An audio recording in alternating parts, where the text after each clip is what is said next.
बच्चों तीसरा पद पढ़ेंगे।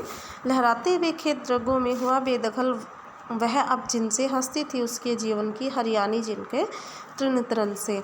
तो यहाँ पर कवि किसान की दयनीय दशा का वर्णन करते हुए कहता है कि किसान अपने उन लहराते खेतों के चित्र को आँखों में संजोए हुए है जिन्हें उसने अपने खून पसीने से सींचा था, और अब उसे खेतों से बेदखल कर दिया है।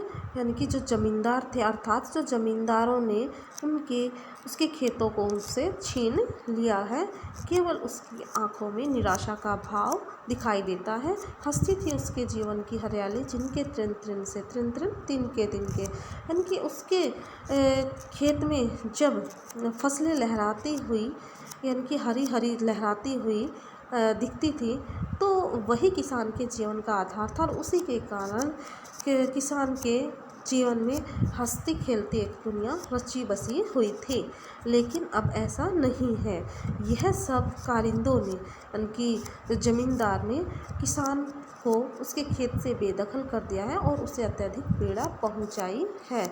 आँखों ही में घूमा करता वह उसकी आँखों का तारा, कारकुनों की लाठी से जो गया जवानी में ही मारा।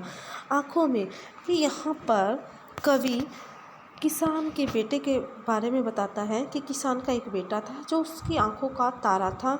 लेकिन कारकुन कौन थे? ज़मींदार के कारिंदे, ज़मींदार के नीचे काम करने वालों ने उस के बेटे को लाठी से पीट पीट कर जवानी में ही मार दिया, जिससे उसकी आँखों का जो नूर था वो हमेशा के लिए समाप्त हो गया।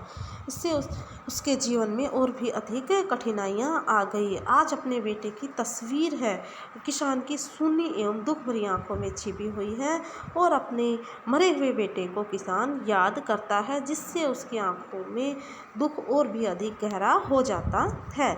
बिका दिया घर द्वार महाजन ने, न ब्याज की कोड़ी छोड़ी, रह रहे आँखों में चुभती वह कुरुक हुई बरदों की जोड़ी।